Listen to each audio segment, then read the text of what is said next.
shpresojmë që këngëtarja Fjolla Morina të mos ketë probleme të mëtutjeshme. E tani ne kalojmë në një tjetër material. Përveç këngëtarës shqiptare Rita Ora, janë edhe disa emra të tjerë të cilët po tentojnë të futen fuqishëm në tregun ndërkombëtar muzikor. Nëse nuk e keni ditur, ata janë Albert Stanaj, Bebe Rexha, Dua Lipa dhe Eleni Foureira. I ndjekim bashkë në vazhdim se cili prej tyre ku jeton dhe në cilin shtet do vazhdojnë debutimin e tyre.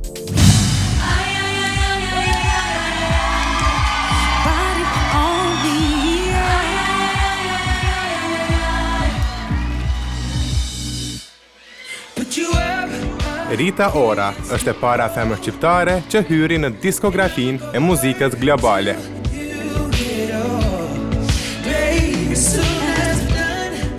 E suksesin e saj po tentojnë të aprovojnë edhe shqiptarë të tjerë. Listët që po kërkojnë famën internacionale po i shtohen emra shqiptar dita ditës. Këngëtarës Rihanna. Monster që u shëndrua në hit global më vonë u bë pengi Rexhës, por kjo nuk e pengon që ajo ta këndoj në koncerte.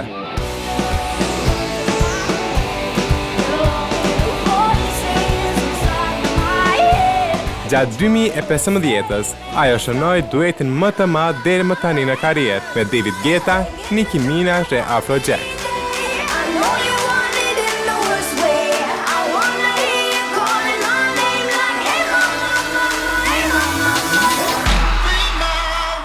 E Mama u regjistrua si një ndër himnet e kësaj vere.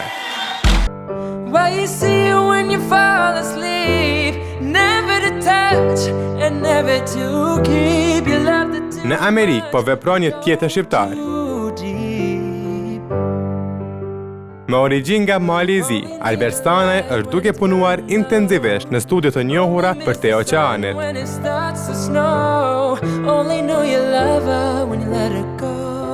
Zëri i tij bëri buja atje pas interpretimit të këngës Let Her Go në Dancing with the Stars në SHBA.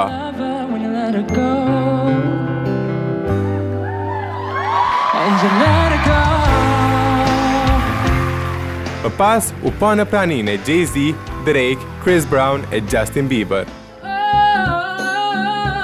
Por pavarësisht kësaj, ai me sa duket nuk është bërë pjesë e asnjë kompanie muzikore, sepse në llogarinë e tij zyrtare në Instagram shfaqet si artist i pavarur.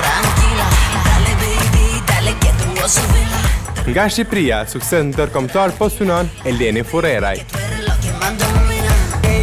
Këngëtarja e cila tashmë ka arritur famën absolute në shtetin grek, është duke punuar për shtrirje të muzikës së saj në tërë globin.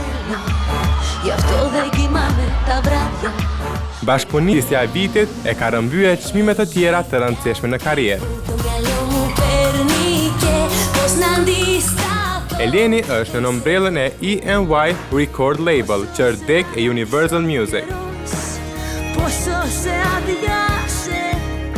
Të katërt me vokal të fuqishëm e stil të veçantë, por muzikën e cet artist shqiptar do e përqafojë diskografia botërore më shpejt. Përgjigjen do e japin me krijimet që do sjellin.